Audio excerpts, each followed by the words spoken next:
Halo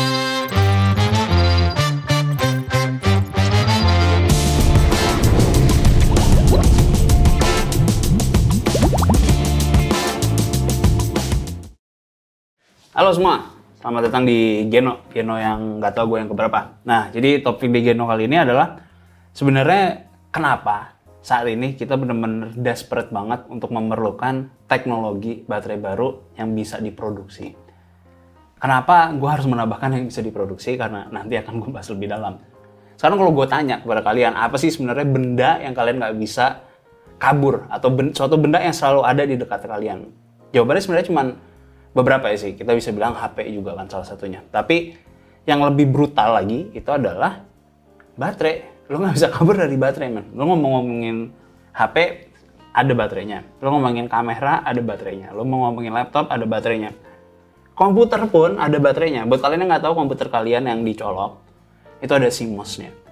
Jadi itu menggunakan baterai juga. Jam tangan kalian menggunakan baterai, apalagi kalau kalian menggunakan wearables ya, digital wearables itu ya pasti menggunakan baterai, semuanya di charge dan segala macam. Jadi di kemanapun kita pergi itu selalu ada yang namanya baterai. Mau aki mobil pun juga masih menggunakan baterai. Nah, jadi hidup kita itu 100% dipenuhi oleh baterai. Cuman kalau kalian sadari, salah satu teknologi yang paling sedikit atau kalian beritanya paling sedikit dalam perubahan atau suatu teknologi atau loncatan development cycles yang paling jarang kalian temui adalah baterai. Jadi zaman dulu sampai sekarang ya kita bisa bilang karena sebenarnya kayak baterai yang paling sering digunakan untuk apa ya, bisa dibilang high powered device kali ya, bukan high powered, high processing device seperti misalnya HP kita, laptop kita itu menggunakan lithium ion. Lithium ion itu dari tahun 1970-an. Memang teknologinya semakin berkembang, memang kepadatannya lebih tinggi, tapi masih menggunakan basis lithium ion. Itu yang kita perlu pahami untuk saat ini. Terus kita juga bisa lihat kalau produsennya itu adalah 3 big batteries. Ini ada LG, ada Samsung, ada Panasonic. Ini 3 produsen yang besar banget untuk masalah baterai yang digunakan di mana-mana atau di ya semua gadgets kita lah misalnya.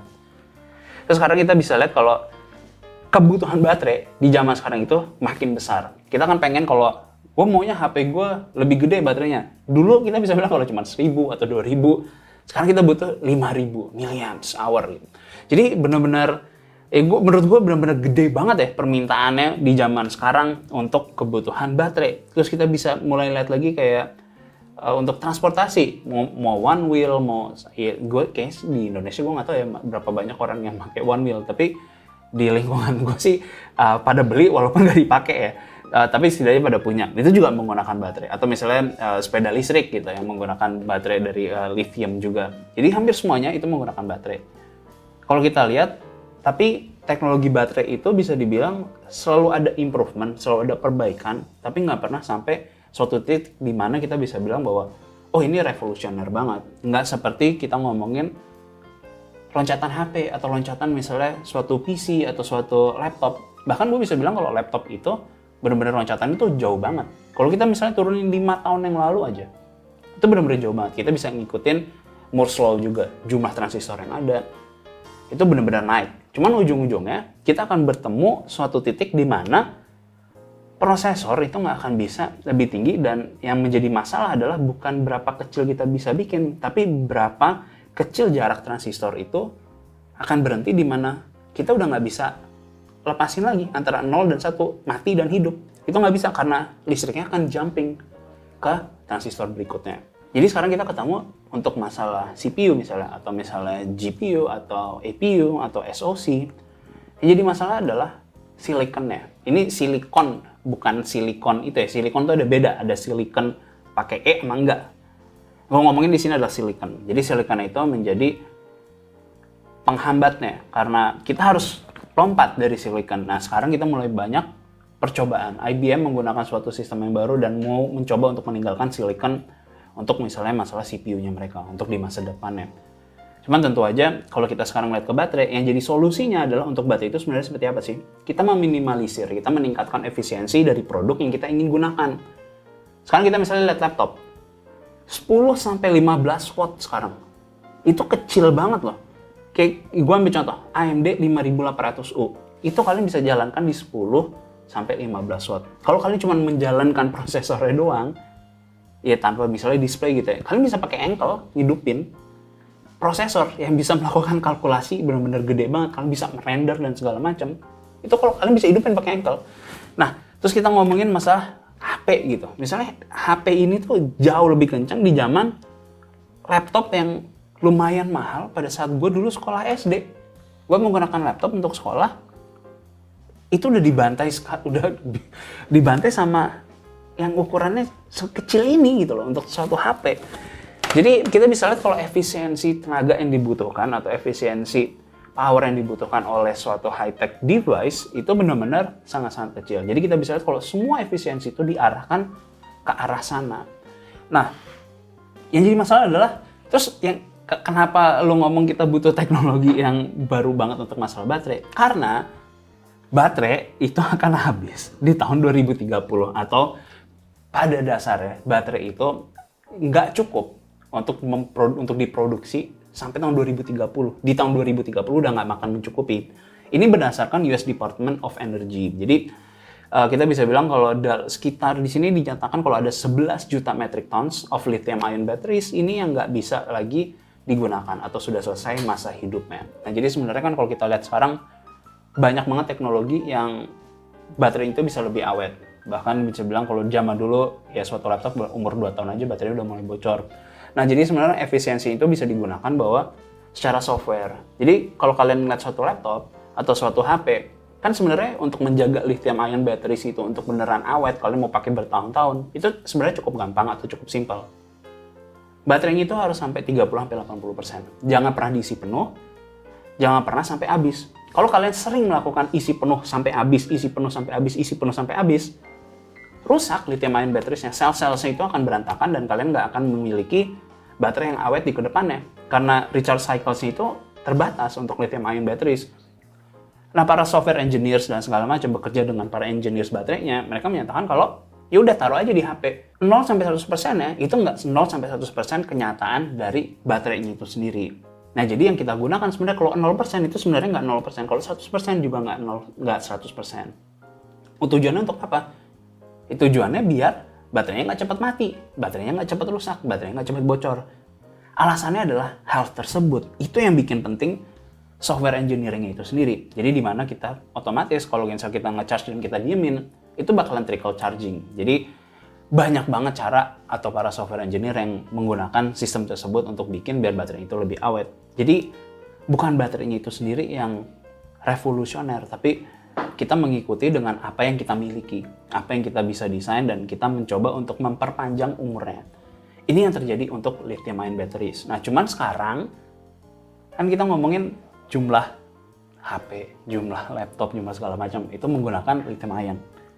Sebenarnya yang paling ngeri itu sekarang apa sih? Ada Tesla kan. Tesla, kalau kita ngomongin jumlah kendaraan, mobil Tesla, electric vehicles yang miliknya Tesla, menurut saya semua udah tahu hype-nya lah. Bagusnya seperti apa, terus torsinya seperti apa, teknologi seperti apa. Electric vehicles Tesla itu nggak ada artinya dibanding seluruh dunia. Kenaikannya penjualan dan segala macam hype-nya, udah marketingnya, kita bisa bilang kalau kecil banget, nggak ada artinya sama sekali.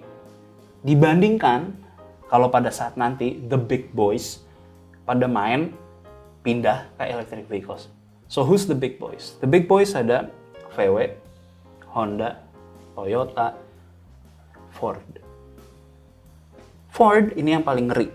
Kenapa paling ngeri? Sekarang kita bisa lihat kalau F-150 atau truknya, di Amerika disebutnya sebagai truk ya, karena mobil, kalau di sini menyebutnya mobil bak kali ya.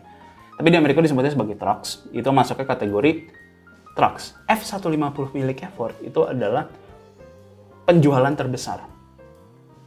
Bukan penjualan terbesar mobil bak, bukan penjualan truk di Amerika, tapi penjualan terbesar untuk suatu mobil di seluruh Amerika. Itu adalah F-150. Mereka baru merilis F-150 Lightning, mobil electric vehicles. Mau bagaimanapun juga, kita mau ngomongin Tesla tuh begini. Tapi pada saat produsen mobil ngeluarin mobil, ya lo akan menemukan semua riset and development yang dimiliki sama mereka. diturunkan ke suatu mobil. Lu bisa lihat keuntungan yang dimiliki oleh F-150 misalnya dibandingkan dengan Tesla. F-150 menurut gua adalah beneran suatu mobil. Beneran utilitarian vehicles. Bukan suatu mobil yang dilihat untuk suatu hype. Bukan untuk teknologinya ini. Tapi ya mobilnya. Lu menggunakan mobil untuk apa? Untuk transportasi, untuk ngebawa barang, untuk... Ya, bahkan dia bisa ngidupin rumah lu. Mati lampu, mobil lu dijadiin genset. Colok namanya reverse. 3 hari men lu bisa hidup rumah lu. Lu nyalain listrik untuk kulkas bisa, kompor bisa, sama TV, lampu, sama komputer. Itu lu masih bisa hidup. Jadi kalau tetangga lu semuanya mati, kalau lu punya F-150, lu masih bisa bertahan hidup sama 3 hari dengan listrik. Di belakangnya dikasih ada 4 colokan listrik. Di depan ada 6 colokan listrik. Jadi lu bisa lihat kalau ini benar-benar utilitarian vehicles. Kalau misal kalian ke tempat proyek gitu, ya udah bawa aja F-150 lu. Colok aja semua power cable lu. Kalau lu mau camping, lu bisa nyolok TV, bisa lu main game. Ya walaupun sekarang udah bukan jadi nggak kayak camping beneran ya, tapi ya lu bisa bawa blender, bisa apa segala macam, power tools. Ya lu mau bikin tempat kecil atau rumah-rumahan anjing gitu buat lu tempat campingnya, ya, lu bisa gitu. Jadi di sini kita ngomongin suatu teknologi yang benar-benar beda jauh banget daripada ICE atau internal combustion engine. Jadi di sini yang gue harapkan adalah pada saat mobil-mobil atau big boys ini pada ngeluarin mobil-mobil electric vehicle seperti misalnya Toyota, ntar Honda. Toyota aja bahkan udah punya roadmap untuk 7 electric vehicles yang akan keluar di waktu dekat. Ini menurut gue akan benar-benar game changing banget. Dimana produsen mobil yang beneran proper produsen mobil, bukan suatu software base, itu mengeluarkan. Dan gue harap mereka akan menggunakan sistem yang sama seperti penjualan internal combustion engine mereka, di mana barang yang kita beli yang miliknya kita. Berbeda jauh dengan Tesla. Kita kayak jatuhnya masih terikat banget dengan Tesla, sama kayak misalnya kita beli produknya Apple. Kalau misalnya rusak dan segala macam, lu bisa jual lagi segala macam, itu ribetnya kayak minta ampun. Nah, gue harap sih Ford dan segala macam ya mereka akan turun dan menawarkan mobil yang lebih menarik. Nah, artinya apa? Artinya orang akan lebih mudah percaya dengan brand-brand tersebut. Kalau gue tanya kepada kalian, misalnya lu mendingan milih Tesla sekarang atau misalnya ada mobilnya Toyota yang ngeluarin misalnya ya electric vehicle murni gitu, 100% fully electric, ya mayoritas orang pasti akan ngejawab, ya gue milih Toyota atau Honda deh. Ya reputasinya jauh lebih aman, nggak ada reputasi kayak panel nggak mau nutup, atau misalnya kalau misalnya rusak lu harus nunggu berbulan-bulan. Hal itu adalah hal yang kita nggak inginkan kan. Nah yang jadi masalah adalah oke, semuanya bisa dibikin. Nah sekarang memang benar ada shortage untuk chips. Jadi chips itu sekarang memang nggak bisa diproduksi karena permintaannya lagi tinggi. Tapi pada saat itu sudah selesai, kita ketemu nih masalah satu lagi, masalah lithium batteries. Karena semuanya akan menggunakan baterai. Penggunaan lithium batteries pada saat ini itu benar-benar jumlahnya kecil banget dibandingkan pada saat nanti mobil yang diproduksi dan permintaan mobil yang akan tinggi. Nah jadi di sini gue akan kasih lihat kepada kalian skala permintaan suatu mobil, atau ini yang bisa kalian lihat. Jadi skalanya itu benar-benar tinggi banget. Ini adalah berdasarkan data ini yang gue ambil dari Forbes ya. Kalian bisa lihat data yang ada di sini.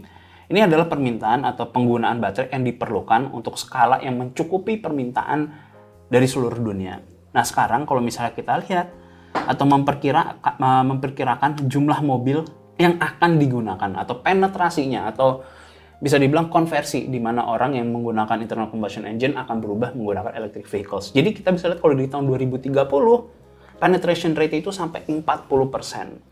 Nah jadi 40% itu menurut gua benar-benar ya tinggi banget untuk permintaan gitu loh. Jadi kalau misalnya kita ke depan hal ini terjadi, terus kita bisa lihat kalau infrastrukturnya itu beneran terjadi, di mana untuk urusan listrik infrastrukturnya sudah ada, dan misalnya kita, ya gue rasa di Indonesia bakalan lebih sedikit orang yang memerlukan range yang tinggi karena ya jumlah orangnya nggak terlalu banyak yang butuh untuk keluar kota sampai lebih misalnya dari 600 kilo gitu. Dan pun kalaupun kayak gitu, ya kita bakalan ketemu di infrastruktur yang tempat berhenti untuk nge-charge, ya bisa sambil makan dan segala macam. Dan tentu lagi baterai yang digunakan juga pasti ke depannya akan lebih cepat untuk di-charge kalau ada supercharger dan segala macam. Cuman kalau kita bisa lihat misalnya di tahun 2030 electric vehicles ini akan mencapai 2,7 gigawatt hour dalam bentuk lithium ion batteries setahunnya. Itu kan itu setara sama sekitar, coba gue lihat ya, gue hitung bentar ya. Itu setara sama 225 miliar iPhone. Jadi jumlahnya itu nggak masuk akal. Jadi kalau kita misalnya ngomongin sekarang, kalau ya mungkin beberapa dari kalian yang misalnya pikirannya selalu uang ya, oh kalau gitu gue sekarang mendingan taruh saham di tempat penambangan litium dan tempat penjualan litium. Ya itu benar, karena kita benar-benar akan membutuhkan pengganti dari litium. Jadi untuk di masa sekarang gue rasa di kedepannya kita akan menemui keterbatasan litium. Dan kenapa sampai sekarang kita masih belum ketemu juga baterai teknologi yang benar-benar bisa menggantikan litium atau digunakan oleh lebih banyak atau untuk pengganti sebagai mobil. Ya seperti yang di berita baik ya, sebelumnya gue pernah bahas kalau Toyota itu ngebuat hydrogen car. Itu sebenarnya salah satu solusi sih untuk melihat kalau perpindahan dari teknologi hydrogen dulu misalnya baru ke electric vehicles yang menggunakan baterai. Karena menggunakan lithium ion, harusnya kita semua juga tahu gitu loh dampaknya itu seperti apa, bahayanya seperti apa. Kalian coba tusuk deh lithium ion battery yang ada di HP. Itu brutal banget kan apinya. Kalau gue rasa juga kalian nggak bisa matiin, kalian harus nunggu apinya sampai selesai. Jadi kalau mobil yang dibahayakan itu lithium ion battery itu kalau ke puncture kan, itu yang terjadi di Tesla yang tiba-tiba combusting gitu, yang meledak, kebakar. Nggak meledak sih, lebih tepatnya kebakar secara violent banget. Jadi itu yang menjadi salah satu banyak orang yang cukup takut terhadap baterai itu. Cuman ya dengan kemajuan teknologi dan segala macam, safety tentunya juga akan ikut naik. Jadi kita bisa lihat kalau sekarang baterai yang selalu jadi isunya adalah, kalian mungkin suka ngeliat kalau ada teknologi baterai A, ada teknologi baterai B, ada banyak startup yang ngebangun baterai. Semuanya itu selalu ketemu satu kendala, di mana pada saat kalian meningkatkan satu titik, mereka harus mengorbankan titik lain. Terus yang kedua adalah masalah produksi. Di dalam lab mereka bisa bikin, di dalam lab mereka bisa membuktikan, di dalam lab mereka bisa menghasilkan riset yang menyatakan ini adalah suatu teknologi baterai yang menjanjikan. Yang jadi masalah adalah pada saat harus memproduksinya. Yang pada saat memproduksinya itu memerlukan budget yang benar-benar gede banget, ditambah lagi nggak ada yang mau beli menggunakan baterai teknologi tersebut karena belum tested atau belum digunakan oleh atau bukan diproduksi oleh suatu perusahaan yang benar-benar big batteriesnya seperti LG, Samsung, atau Panasonic. Jadi banyak banget kendala. Nah, di tiga ini juga masih belum mau pindah atau belum mau memberikan suatu teknologi baru. Jadi mereka masih meriset dan melakukan R&D untuk lithium ion untuk bisa dikembangkan lebih jauh.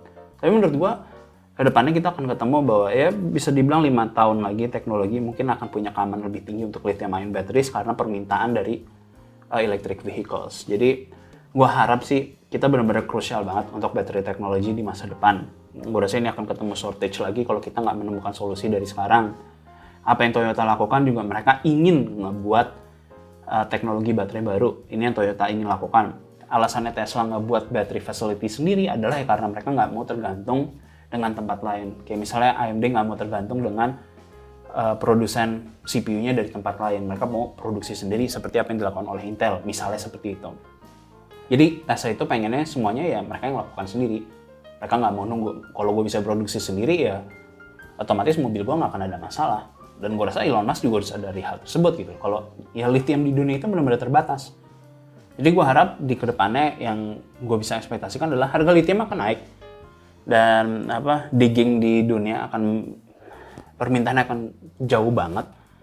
Dan gue bisa bilang kalau lithium akan menjadi salah satu sumber kemajuan suatu civilization. Dan gue rasa kalau kalian juga pernah nonton tentang civilization itu seperti apa dan tahapannya seperti apa, ya energi itu adalah nomor satu. Jadi untuk kita bisa mendukung hal ini terjadi ya harus makin banyak teknologi yang di bidang baterai itu bisa kelihatan dan bisa diproduksi, dan banyak investor yang yakin kalau ini akan bisa dibeli oleh banyak ya produsen atau manufakturer. Jadi ini untuk Lazy Talk, bukan Lazy Call jadi Lazy Talk sih. Untuk Geno hari ini dimana gue rasa ini kalian udah bisa bisa predict kalau lithium ion batteries harus diganti di masa depan. Dan ya gue harap juga, gue pengennya sih di sebelum tahun 2030 juga gue udah menggunakan electric vehicles. Jadi ya ini adalah masa depan yang akan kita lihat kalau lithium ion bakalan harus diganti. Gue harap akan diganti sebelum 2030 seperti yang terjadi sebelum kita kehabisan minyak. kita udah meninggalkan minyak untuk sebagai bahan bakar untuk mobil. Jadi sekian untuk Geno hari ini, and see you guys next time.